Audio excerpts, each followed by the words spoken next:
of our country, and every cubic meter will be used for that purpose. When the natural gas is distributed over the network, our households will have a chance to be supplied with lower costs, with natural gas at lower costs, and every penny to be generated from this discovery will be used for the good of our nation. And using this opportunity, I would like to once again hope that this discovery will be auspicious for our people, and I congratulate my nation for this reason. My distinguished people, yesterday for the inauguration of Ibn Khaldun social complex, we commemorated Ibn Khaldun, a great sociologist, a great scientist, a scholar, and a wise man. And he also talked about many important points in his studies, and he said geography is destiny. About 6 centuries ago, he analyzed so, and it is, if you will, the summary of discussions that have been ongoing for centuries. Of course, destiny, or the word fate, is an important evaluation made on the basis of social values and historical developments.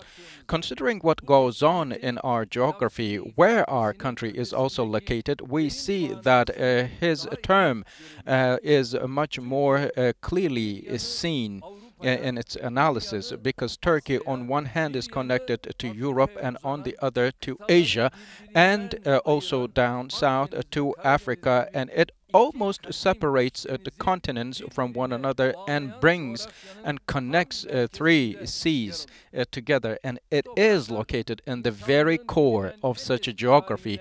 And these territories hosted the oldest, the most ancient civilizations of the world, and we host so. And we did host so. As you know, there are some developments that require the history books to be rewritten. And Şanlıurfa Göbekli Tepe is the oldest settlement discovered in human history. When it comes to city plans, water channels, ducts, traveling routes or trade routes, and many other things, we see that all of those date back to the roots of our country and our territories. And a majority of the political, economic discussions in the world right now, as you know, take place around us. And Turkey, right in this geography, is a source of peace, stability, and welfare, an island of all those. And we resolutely march on our path. Of course, the crises in the region are by some tried to be brought within our borders. There have been some efforts exerted in this regard, from attacks by terrorist organizations to attempts of military coups and isolating our country. Many methods were put in use, but thank God we have upset all the plans and also made all plans to be, or plots to be backtracked. And many countries who defend such things or are engaged in such acts do show their true faces. We, on one hand, we see that those structures adopt a policy to stand with what is against them in principle, and also we know that the bigger Turkey is, the stronger Turkey becomes. The issues that Turkey is engaged with, of course, grows in scope exponentially, but of course this is related with our political, our historical, and our ethical principle. But on the other hand, our stance is related with the responsibilities on our shoulders due to our righteousness. We are never going to stop standing tall and sound with the oppressed and the aggrieved, from the Balkans to Caucasus, from Asia to Africa. We have always stood with our brothers and sisters who had set hopes on us. Iraq has become an area where terrorist organizations do loom around, but we will not allow and turn a blind eye to that for them to run rampant in Iraq. And we will not allow the same for Syria. We have never shown consent for a coup maker to disrupt the peace in Libya, and we have not allowed and yielded for the unfair usurping of rights in the Turkish Republic of Northern Cyprus, and we have always wholeheartedly supported our Azerbaijani brothers and sisters in their righteous cause. We have never refrained or avoided a responsibility that lies on our shoulders, and we will never. This geography is a geography we have embraced for centuries, and we will make those who have some ulterior motives against us will regret.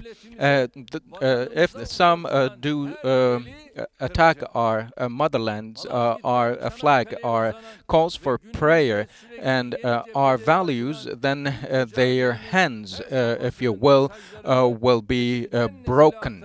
And we will be handing over the values to the next generations to bring the bridge we have built from our past to eternity to higher levels, and ensure that it ascends higher and higher.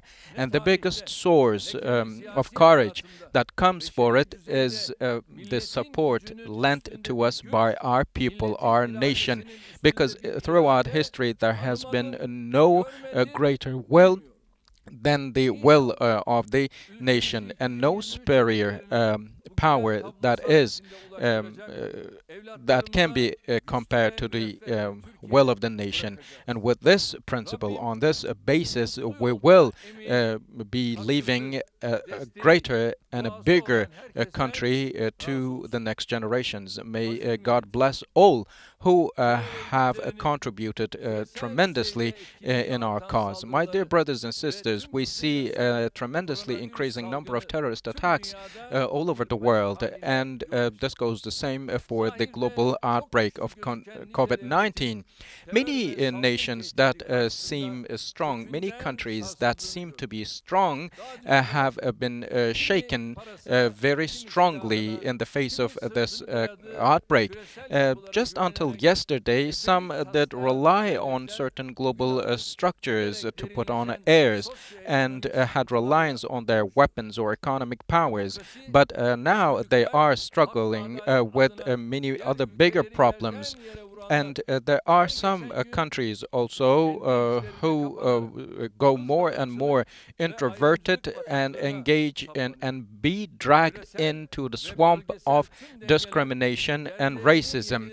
The global power balance is now being rapidly deconstructed to be replaced by other circles of power, and Turkey is a rising star with its ever-growing structure and power. Despite all the predicaments, we see that we distinguish ourselves from the others in a positive fashion, and politically as well as military-wise, we enlarge the area we operate, and we know as we do so, the threats also become more serious and outnumber the positive developments that come our way. But the stronger we emerge from all of those crises, the better news we bring to the whole world, and a stronger hope we become for others to set hopes on. And now some are being disturbed, and they grow more and more angry as they see that the Turkey of today is different than the Turkey of the past. Some do adapt some political maneuvers against us, and some others cannot help but express their rage and their anger against us, and they do whatever they can in their power within their their countries, and also some go beyond their borders and try to create some balance or equilibrium outside their countries. There were some countries who blamed some other countries for not adapting to democracy, but now they are trying to create their own accounts using those as excuses. And we always articulate that the term of coup attempts is now over, and some do reply in delusion still, but still. We believe in the superiority of national will and the rule of law, and also democracy. And as we do so, they adapt some language that sinks low. And we believe that these are some acts, some last acts that they can take only to save themselves.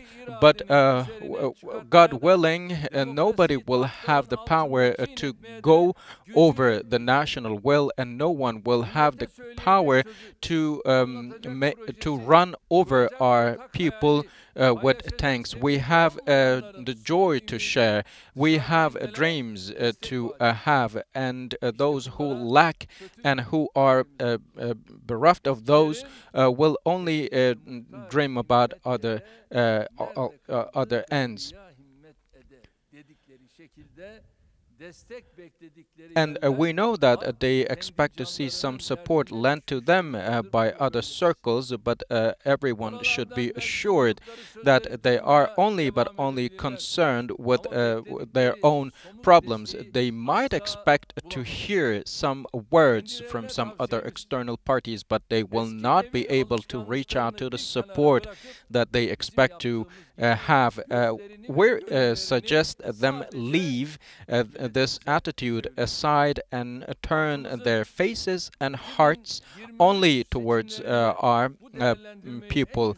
And our people will be making the best of assessments in 2023 elections and put all to the positions that each deserves, from health to education, from health to foreign politics and security. We have always carried on with our services, but on the other hand, we have managed to come up with our visions and goals for the decades to come. In the past, we can remember how some criticized us when we came up with such visions. Some thought only that we were coming up with slogans for elections to use for our own good, and then leave those mottos or plans aside after the elections, while and on the contrary, we were presenting such policies and actions only to serve our nation, and we will never stop, but will always pursue our journey. And now we only have 3 years left for the elections to take place, for the next elections, and we have always cleared our path. From Gezi Park protests to December 1725 plots, from the harassment by our borders to military coup attempts, we have endured many challenges and very successfully emerged victorious from every struggle we took on. And we know what the possible outcomes of any attack that comes our way would bear. That is why we were never surprised and stood solidly. And as a result of all the actions we have taken, we are now marching on our path with self-confidence and at peace. Those who do stand in front of us indeed are acting like windmills, and they change rotation or direction in accordance with the direction from where the wind blows, but we have never digressed and lost our path and guidance, and we have always stood strong. And now with our 2023 vision, we will be out there for our nation, and we have already initiated actions to achieve our goals, to accomplish our objectives. And when we finish so, we will be having our hands on the map, the roadmap of the next 3 decades. And we once again have seen through the recent developments unfolding that the vision we have, the current vision we have, is of great importance, and how important it is. And in the framework of this study, to set strategies and visions, we will only walk.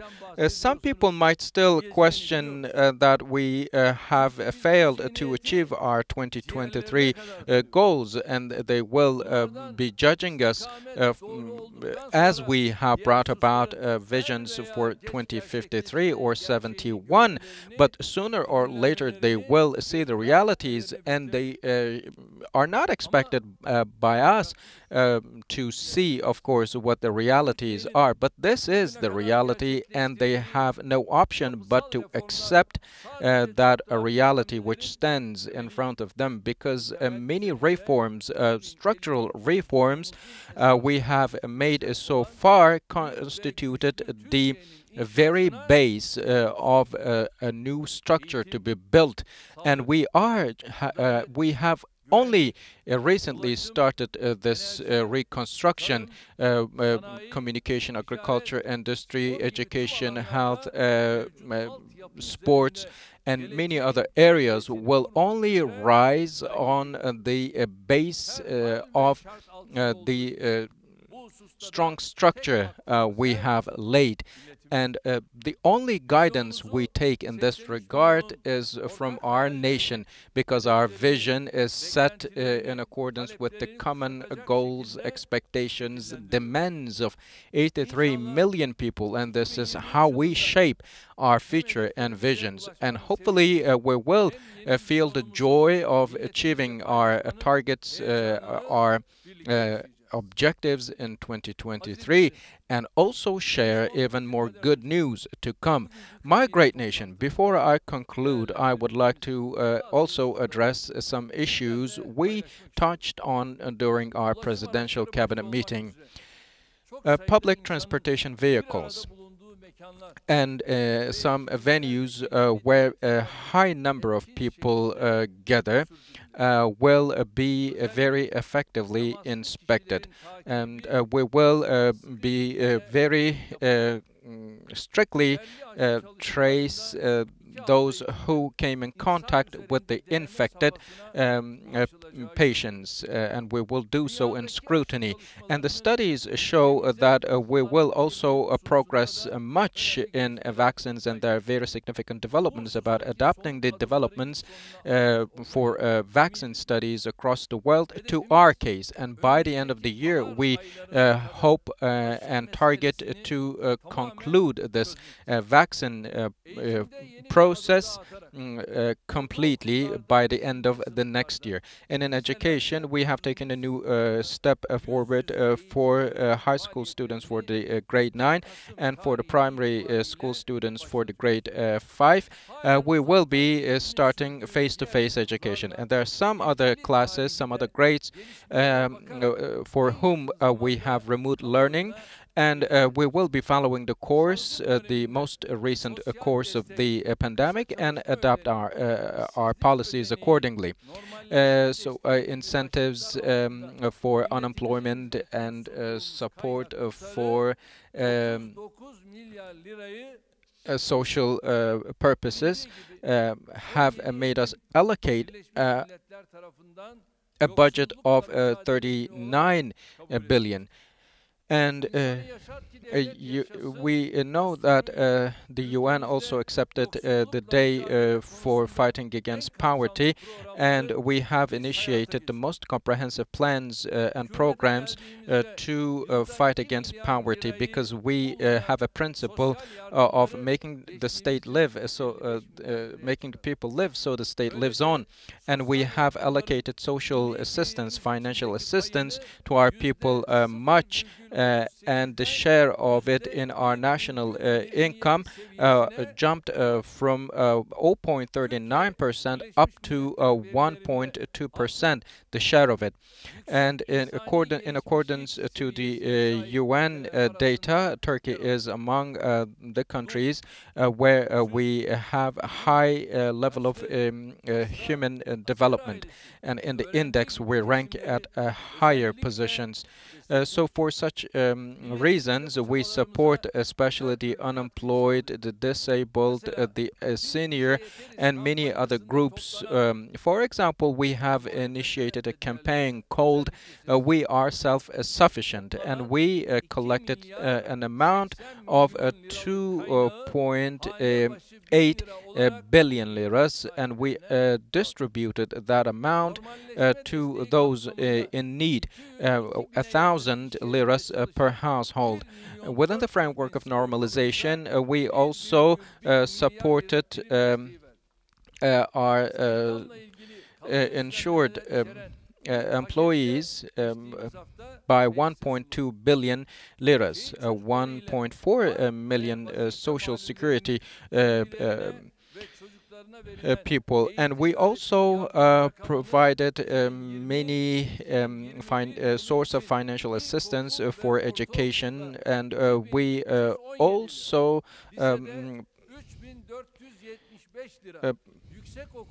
provided financial assistance for primary school students, secondary school students, and also high school students. And those subsidies have now met the needs of hundreds of thousands of students, and such payments will be automatically made for our people without them needing to make any kind of application.